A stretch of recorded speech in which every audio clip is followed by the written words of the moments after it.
In Alabama, a man who had his throat slit and was left for dead in a shallow grave digs himself out to safety as his suspected assailants are charged with murder. And American athletes enjoy a record haul at the Winter Olympics, winning 5 medals, 3 of them gold, in a single day. It's early this Thursday morning, the 21st of February, 2002. From the heart of New York City, on 5th Avenue at Trump Plaza, it's Bryant Gumbel and Jane Clayson. This is The Early Show on CBS. And good morning. Welcome to The Early Show on this Thursday morning here with Jane Clayson. I'm Bryant Gumbel. Talk about the best and the worst of the human condition, those two teases, yeah, huh? Indeed. But to see Jimmy Shea last night kissing that gold medal was really, his story is such an emotional highlight of these Olympic Games. Yeah, but I liked what he said. He said that, you know, they shouldn't be keeping a medal count, that this is not about nationalistic efforts. This is about individuals, and they shouldn't, you know, the medal counts don't mean anything. Well, that out of the way, we love Jimmy Shea. All right, look, ahead this morning, we're going to go to Salt Lake to talk with some of the newest U.S. medal winners. We'll also take a look at some of the pros and cons involved in the increasing use of genetic testing. We'll get some tips on how to protect yourself against the fastest growing crime in this country, that's identity theft. We'll talk with Aaliyah's brother about his late sister's new movie, a horror film that some feel should not be released, and actress Angela Bassett's going to be here too. Jane? Right, in Salt Lake City, last night's round of competition earned these Winter Games a special place in the American Olympic history books. National correspondent John Frankel is in Park City, Utah with more. John, good morning again. Good morning, Jane. It was a record-setting performance for the U.S. team. 5 medals, 3 of them gold, more than in any other single day of competition in the Winter Olympics. But as you look at the medal count, Germany just keeps on rolling. Germans have wrapped up 31 medals. The U.S. now has 26. That is double the best in any previous Winter Olympics, and Norway has 18. A lot of the success for the U.S. has come in speed skating, but another ice event, another controversy. However, this one favored the Americans. Coming into the games, Apollo Anton Ono was shooting for the moon with hopes of 4 medals. He had a silver and was going for gold in the 1500 short track. He got it, thanks to a disqualification of the Korean skater who appeared to block Ono. Came inside real nice, and he just came over on me, you know, way too hard, so. But it was a clear call on the 1500-meter long track. Jen Rodriguez won her 2nd bronze medal. The last time skeleton was an Olympic sport, back in 1948, an American won a medal. Now, 54 years later, Team USA picked up right where it left off. They told me I could do it. Jimmy Shea, racing with his grandfather's funeral prayer card tucked away in his helmet, came from behind in the last turn to snatch gold. When I was going down through the finish line, everybody was jumping up and down, and I didn't know who won. I had no idea, you know, and everybody said, gold, gold, gold. And I thought, you know, one of the other teammates who got it. I didn't know. I was just focused on, you know, just one corner at a time, point to point to point to point. And finally, I had to grab one of the coaches, you know, and I said, who won? And they said, you won the gold. And I said, wow. In this solo event, Tristan Gale of Salt Lake City got an assist from her hometown crowd. A skeleton, we don't have crowds like that usually. And I mean, the bleachers were packed with people, and I heard them the whole way down. And she was the fastest woman down the track. You get up and you're shaky because you've just had so much adrenaline because you're so excited. Not because it was scary or anything else, just because it was just pure excitement. Teammate Leanne Parsley shared that excitement, taking silver. I felt like I could at least finish in the top 4 or 5, but I wasn't expecting quite this high, so it's been a good day. You're already a firefighter. You want to be a smoke jumper. You've got 3 academic degrees under your belt. You're working on your doctorate. What's next? I don't know. I think the first thing is going back to Ohio State and begging for an extension on my PhD. How is it to share the spotlight with a fellow athlete from your own country? The fact that you finished 1, too. Yeah, I think it's fabulous. I think it just allows you to multiply the excitement. Yeah, this is like the candle on the cake. It's not even quite the icing. It's not hard to be all smiles when you win a gold medal. And tonight it's the finals of the women's figure skating. Michelle Kwan is in first place. Also, the U.S. women's hockey team goes for gold against Canada. We'll talk more about that in just a few more minutes. Jane? Hey, John, is it true all eyes are on the speed skating judge after Apollo Ono's win? Well, there is some question. Some of the short track speed skaters said it was a very questionable call. They'd seen worse maneuvers in short track, and the referee who made the call was the same man who was in charge on Saturday when Ono had his little spill there. So in my book, it looks like a makeup call to me, but what do I know about short track? Well, and it was so fun to see Jimmy Shea last night. It's quite a moment. John Frankel, thanks so much. Good to see you. 7:05 now. Let's check the other day's headlines over the news desk with Julie Chen. Good morning. Good morning. Good morning, everyone. Israel has apparently begun what Prime Minister Ariel Sharon has promised would be a different course of action to stop Palestinian attacks. Overnight, Israeli gunships and tanks launched attacks on targets on the West Bank and Gaza Strip. Yasser Arafat says the attacks will not break the Palestinians' determination. President Bush is in China, where he fell short of his goal to finalize a key weapons agreement. Bill Plant is in Beijing with more. Good morning, Bill. Julie, good morning. The president thanked China for its cooperation in the war against terrorism, but he failed to get the deal he wanted, which was Chinese agreement to stop selling missile and weapons technology to states like Iran and North Korea. My government hopes that China will strongly oppose the proliferation of missiles and other deadly technologies. It was on this day in 1972 that President Nixon made the historic visit which opened U.S.-China ties. 30 years later, the same difficult issues continue to test the relationship, among them the status of Taiwan and religious persecution. No nation is exempt from the demands of human dignity.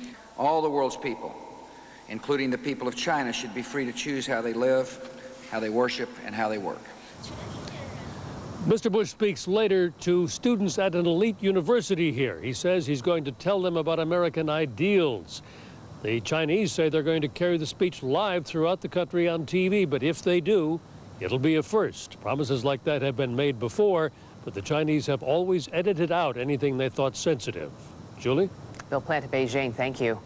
When Andrea Yates' murder trial resumes this morning in Houston, Texas, jurors may see graphic photos of her 5 drowned children. The judge ruled Wednesday that prosecutors can use 29 of the photos as evidence. Yates has pleaded not guilty by reason of insanity. In Los Angeles, the breeder of 2 dogs that attacked and killed a woman told a court Wednesday she warned their owners the dogs were dangerous. Marjorie Knoller and Robert Noel are on trial for the death of their neighbor, Diane Whipple. A vet testified he thought the dogs could do bodily damage. Newly released air traffic control tapes show nothing unusual before the crash of American Airlines Flight 587 last November. 265 people were killed when the plane went down in a New York City neighborhood minutes after takeoff. An aircraft just crashed to the south of the field. An aircraft crashed south of the field? Fireball. Okay, thank you, sir. Investigators say the plane's tail broke off after its rudder swung rapidly back and forth. They're not sure if the movements were caused by the pilot or mechanical failure. VIP treatment is over for some airline passengers. Federal officials ordered carriers to close special lines that speed favored customers in an effort to tighten security. There is tighter security around the Liberty Bell in Philadelphia this morning. An FBI official says there has been a serious threat against the national icon, but wouldn't give details. Investigators are trying to find out if the threat has any substance.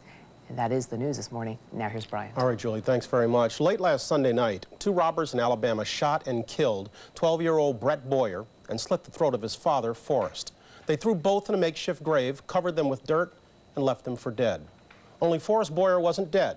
He clawed his way to safety, flagged a passing motorist, and led police to his alleged attackers, who are now in custody and charged with murder. Matthew Evanson's the motorist who came to the aid of Mr. Boyer. He's in Phoenix City, Alabama, along with the sheriff of Russell County, Tommy Boswell. Gentlemen, good morning. Good morning. Mr. Evanson, let me start with you, if I might. Give me an idea of what happened this weekend when you came upon Mr. Boyer.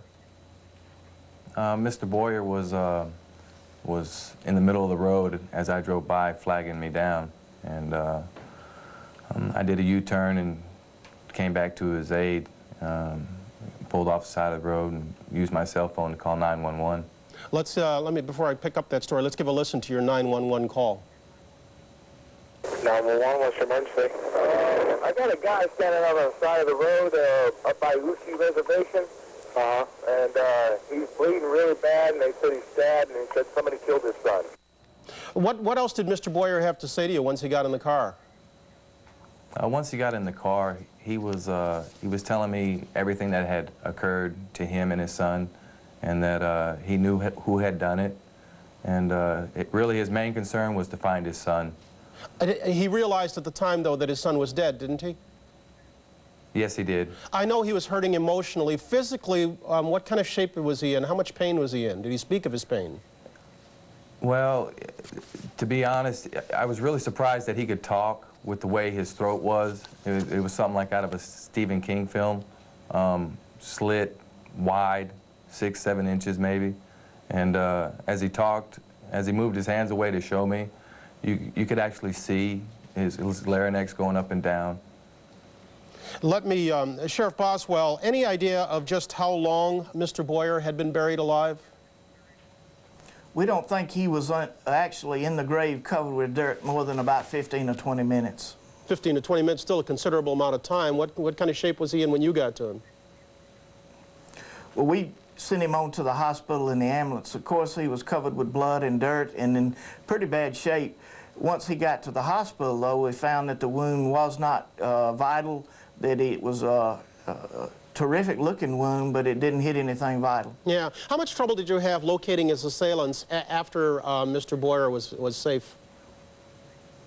Mr. Boyer gave us some real good leads on looking for his assailants and even named one of them.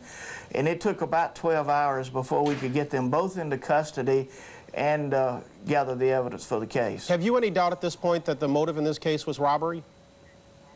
No, I have no doubt about that. This was a home invasion robbery with the intention of taking money.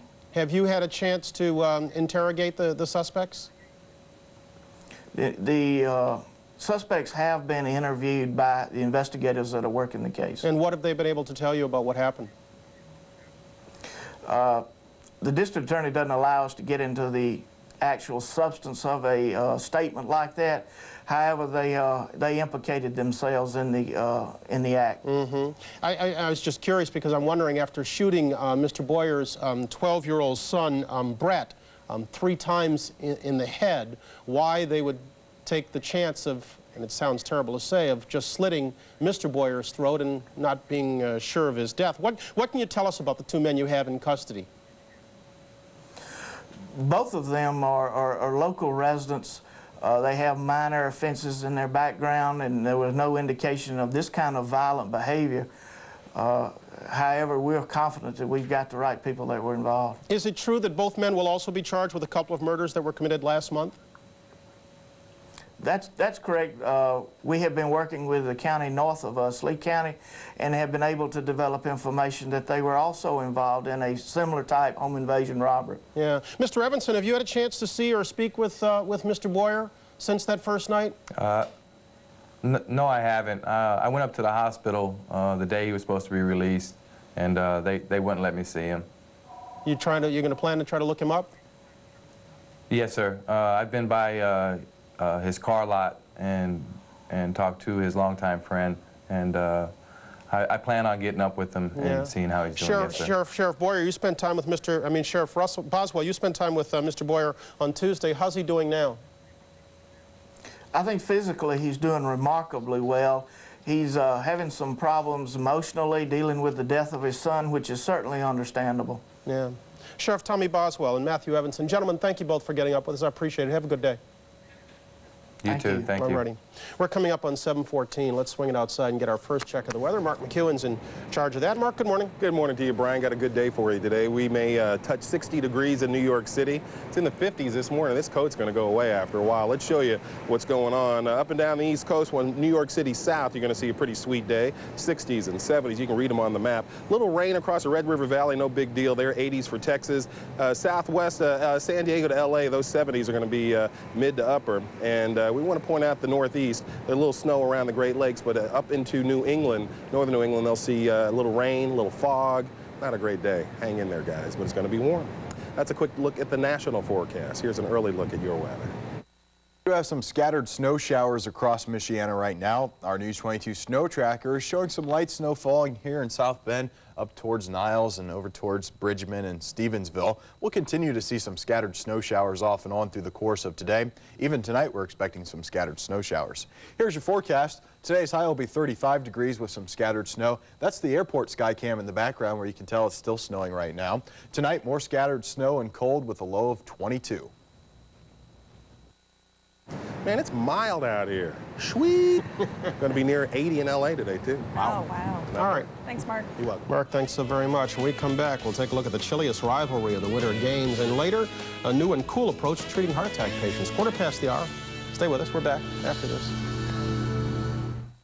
Back now at 7:18, the U.S. Olympic women's hockey team faces off against its arch rival tonight. National correspondent John Frankel is back again in Park City. Hey, John.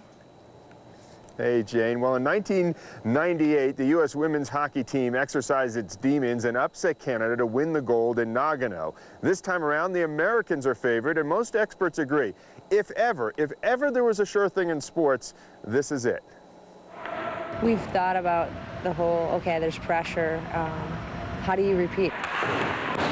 It's a pretty difficult thing to win a gold medal. How do you do it again? Cami Granato, captain, at age 30, a true veteran and one of 14 women returning from the 1998 team. I want to have that experience again. Affectionately billed as babes on blades. We all have our teeth, yes, for the most part. But don't mistake femininity for fire and intensity. It's a cleaner game. It's a purer game. I sometimes think we play hockey the way it's supposed to be played. But the Americans feel it's the Canadians who are the brutes. They're a much more physical team. I think that they really like to throw their weight around, and whereas I feel like we're a faster team and more skilled. We just kind of, score when we have to. So, 9 out of 10 times I think we can beat them. The USA has beaten Canada in 8 straight exhibitions, but never in a major championship prior to or since that gold game in Nagano. Shelley Looney scored the game-winning goal 4 years ago. Yeah, I try not to think of too much of the past, just because it has been the past. I definitely look to the future. Some believe women's hockey has a bright future. I think the level of play throughout the whole sport, I think the bar's been raised. I'm fortunate enough to keep getting great athletes to coach. And many in the sport agree. The best team in the world is the U.S. Second best is Canada. And the third and fourth best teams are the players who did not make the U.S. and Canadian rosters. I hate to lose, period. And I especially hate to lose to Canada. As for the men, they'll play Russia in the semifinals tomorrow, 22 years after the miracle on ice at Lake Placid. Jane? All right, John. It's the John Frankel Show today, by the way. We're renaming the broadcast. Why not? Well, absolutely. Thanks, John.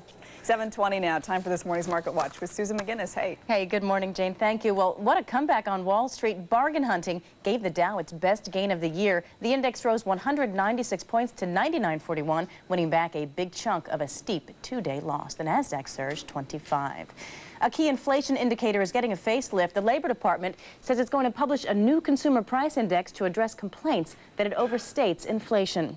And those low per-minute long-distance deals may not be as good as they sound. AT&T, MCI, and Sprint are reportedly paying $1.5 million to settle complaints from 23 states. When advertising rates as low as 2 cents a minute, the companies apparently fail to mention steep monthly fees of as much as 30 cents a minute.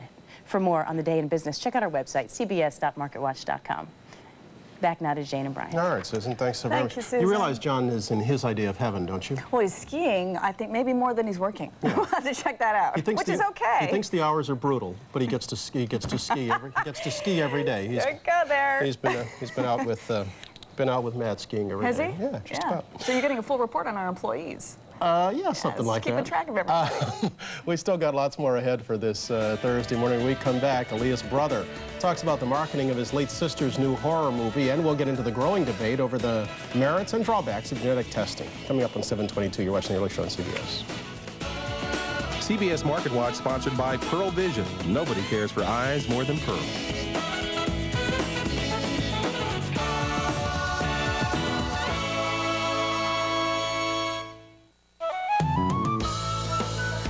Welcome back to the Early Show on this Thursday morning.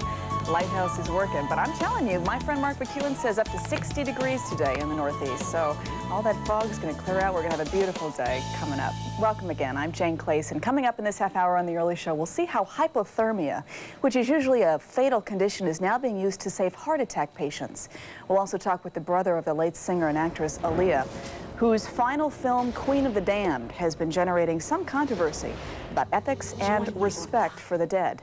First, though, at 7:30, here's Brian. All right, Jane. Genetic testing has become increasingly routine among obstetricians, internists, and even dentists, screening for the presence of certain genes. Proponents see a lot of potential benefits to such testing, but there are many who feel that the costs outweigh those benefits. Joanne Boffman is the Executive Vice President of the American Society of Human Genetics. She's in Washington. Ms. Boffman, good morning. Good morning. Let's start with a working definition. What is genetic testing, and why is it being used with increasing frequency? Genetic testing actually covers a wide variety of laboratory tests, either for disease or to screen an individual to see if they have a single copy of a gene. And it's becoming more and more frequent now as we learn more about the human genome and genes that are related to or actually cause diseases. And now we're even moving into the area of pharmacogenetic testing, where we might do genetic tests to determine which patients are more susceptible or would metabolize drugs better or worse. If I have a gene that often proves fatal or shows I'm predisposed to a fatal disease, why would I want to know? In many cases, the disease that might be fatal also might have an intervention or a treatment available. And in fact, if we could figure out those individuals at higher risk for developing that disease by doing genetic testing, then we might also intervene, as in the case of some of the families with cancer, where we might start doing colonoscopies or screening tests much more early and more consistently. But as a rule, how reliable are these tests? I mean, how often do you come up with false positives? Reliability becomes a difficult concept in some of these tests because there are not so many of the complex or common disorders that have one gene that actually causes the disease. What we are testing for is a higher risk for that disease. In that respect, to interpret a test as positive or negative is actually pretty complicated, and we urge that the physicians and those that are doing the tests carefully interpret the test and explain to the families exactly what those results mean. Let me come back to you in just a second. I want to bring in Lori Andrews. She's a law professor and author of a book called Future Perfect, Confronting Choices About Genetics. Ms. Andrews, good morning. Good morning. Would it be fair to say that the ethics and legal aspects of genetic testing at this point are trailing behind the science? Yeah, they haven't caught up with it in large measure because many genetic diseases cannot be treated. We can diagnose them. And so, for example, insurers want to know whether you, as a healthy person now, 10 years from now, will get cancer. And so many people are being stigmatized, discriminated against based on their genes. Courts are getting into the act as well. In one South Carolina case, a court actually ordered genetic testing on a wife in a divorce case to see if she would die young, and then was going to give the children to the husband. And so we may be unfairly treated based on our genes. And in an awful lot of cases, is it true that people don't even know they're being screened? They're being screened without their consent? Yes. In some cases, employees who have gone through routine physicals at work find out that genetic testing was done by their employer, who might want to put them in a job based on their genotype. But genetics is entering into society more broadly. How's it possible we only have 6 states with laws on the books that require informed consent for genetic testing? How's that possible? I think that people haven't been aware about the many ways that their genetic makeup can be used against them by employers, insurers. It may turn out that your mortgage company wants to know what your genotype is before underwriting your mortgage. And there are many instances in which people are making profoundly important ethical decisions based on genetics. Now, 12% of parents say they would abort a fetus with a genetic propensity to be fat. So do we really want to be a society that is measured on the value of our genes? All of us have between 8 to 12 genetic defects. Ms. Boffman, are there people who you would say should or should not be genetically tested? It's not so much a matter of who should or should not. be tested, but in what situations testing should be offered and explained to the individuals, and then they would be able to choose whether they would be tested and how they would use that information. Professor Andrews is absolutely correct that there have been inappropriate uses of the information that is gleaned from genetic testing, but there are many situations where a genetic test might help us plan for the health care of an individual or a family. How real is the possibility or even the probability that the psychological and emotional damage you're getting from genetic testing is worse than the physical benefits? I think for some diseases, genetic test results are what's called toxic knowledge. Most people, for example, who are at risk for Huntington's disease, an untreatable genetic disease that is often fatal when you're young, in your 50s, don't want to know. And so to allow an insurer or employer to give that information to them without their consent is profoundly psychologically troubling. Yeah, real quick, Ms. Bachman, what new types of genetic testing are on the horizon? What's our future?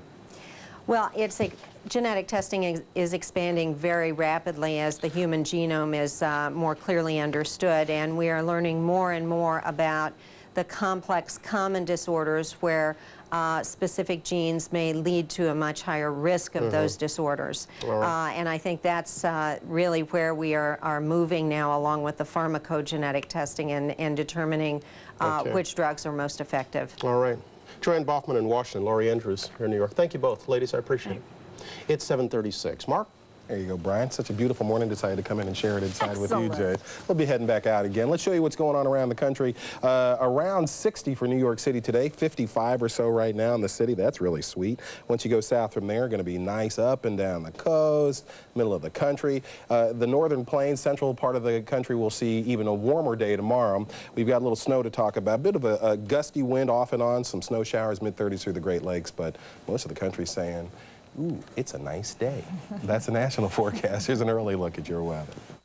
Some scattered snow showers across Michiana today. Right now we're seeing some light flurry activity in some spots, like down towards Lakeville. We're seeing a little bit of light snow right now. Also near Bridgman and Stevensville, we're seeing some light snow. We'll continue to have the chance of scattered snow showers throughout the course of the day. Could maybe pick up an inch, maybe 2 inches. Really not looking at any accumulation though. High today of 35 degrees. Tonight, more scattered snow showers. A bit chilly with a low down to 22. Tomorrow, the snow will be tapering off and we may see some sun. A high of 33 tomorrow.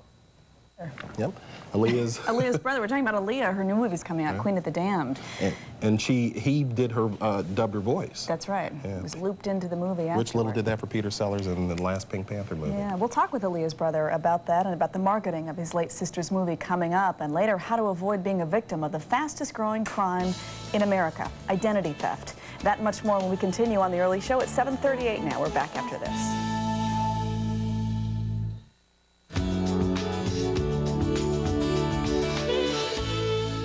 It's been almost 6 months since Aaliyah, the R&B singer and budding film star, was killed along with 8 others when their small plane crashed in the Bahamas.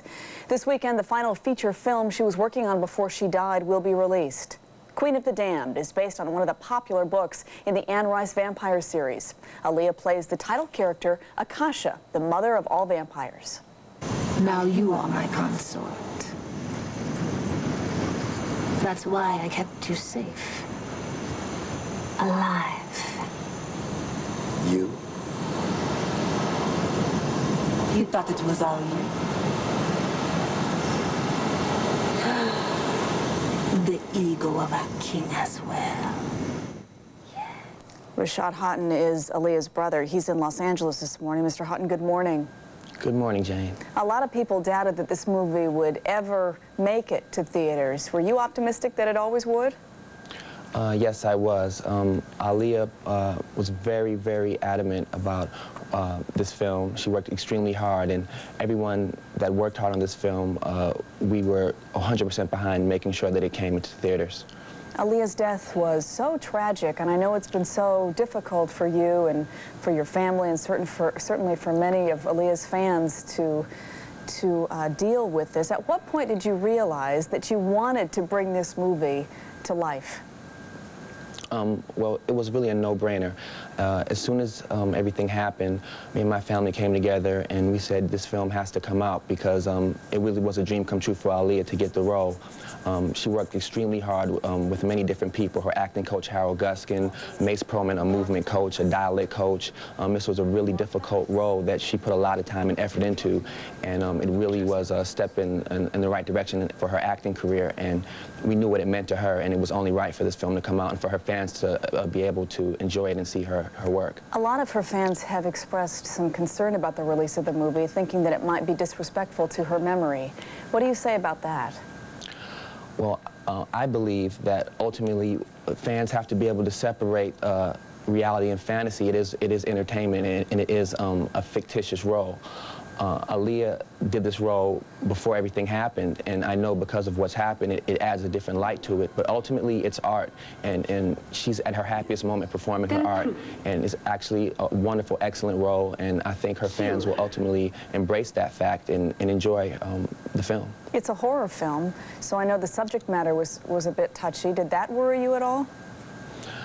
It didn't worry me because I was there during the time of the entire shoot, and I watched her, and the joy that she had doing the role and the joy that everyone had making this film really is what I embrace and what my family has embraced, and it's really wonderful that even Anne Rice has blessed the project, and everyone really needs to stand behind this because it's an excellent film. You were asked to redub your sister's dialogue for this movie, is that right? Yes. How did that work? Well, Michael Reimer came and approached me, and what happens is during the process of post-production, there's a process called looping, where some of the actors' lines are lost, with ambient sound. And he said that it would be a great idea if I came in and did the looping to save some of the lines that might have been lost and some of the consonant sounds due to the accent that she used. And I thought it was at first unusual, but Michael assured me that he'd walk me through it, and he stood right by me, and it was actually a very therapeutic process for me to be in there and do the looping, and it really turned out really well. And because Akasha, the role of Akasha is an otherworldly character, the voice, it really worked, and I really feel proud and honored to have been a part of the legacy. So your masculine voice was able to replace hers? It doesn't actually replace, it's actually mixed in through the sound engineers, and I actually used a tone that was very soft, and he told me how to use my voice, and if you listen to it, it's mixed in on different levels, but it worked very well for the film. You've seen the movie. Rashad, what do you think? I think it's great. I think Aaliyah's performance, Stuart Townsend's performance, Marguerite Moreau, everyone in the film did an excellent job. Michael did an excellent job, and I really think fans are going to enjoy the film. Well, we hope they do, and I appreciate you discussing the movie and remembering your sister this morning, Rashad Haughton. Thanks so much. Thank you, Jane. All right. And we're back with more on the Early Show right after this.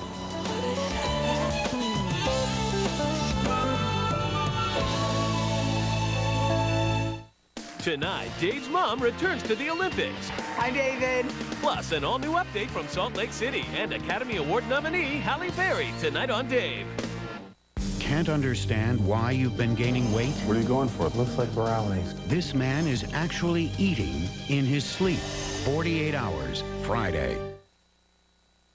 The Early Show continues now from the General Motors building at Trump Plaza in New York City.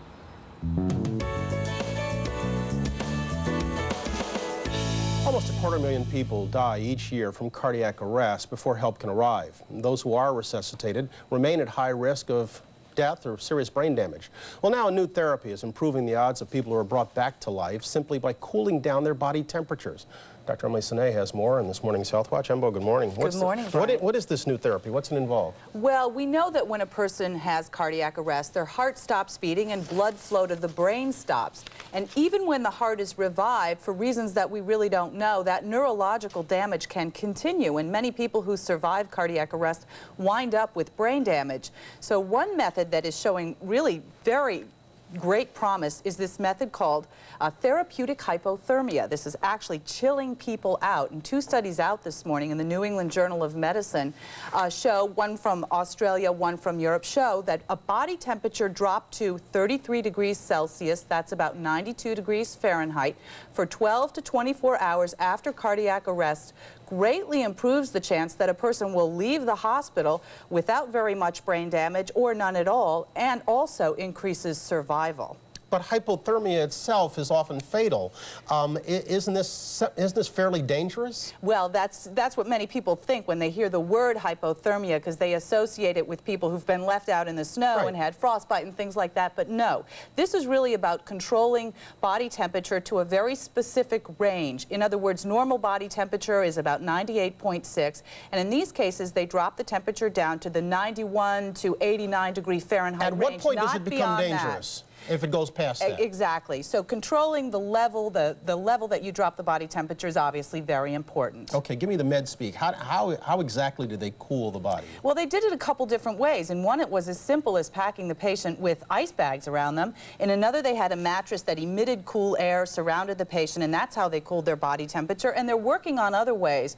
One that might be very promising because it gives you specific control and it's very rapid is a catheter-like device that would be inserted into a major blood vessel. This is a picture of it here. This would circulate cool water or a cool substance inside of it, and vis-a-vis the blood vessel, it would rapidly drop the body temperature, and it would be precise, which would be very important. So what's the timetable on this? I mean, you have somebody who has a heart attack, right, and help arrives. They resuscitate him. At what point do you cool the body, chill the body? Right. Maybe as soon as when the rescue workers arrive, certainly by the time they get to the hospital. But they don't have the equipment to get it done in an emergency situation. Well, many people are now saying that this should be done immediately, that because these studies are so profoundly positive, that this is something that should begin to be worked into the normal rescue procedures when people have sudden cardiac arrest. And these studies really do show that it helps.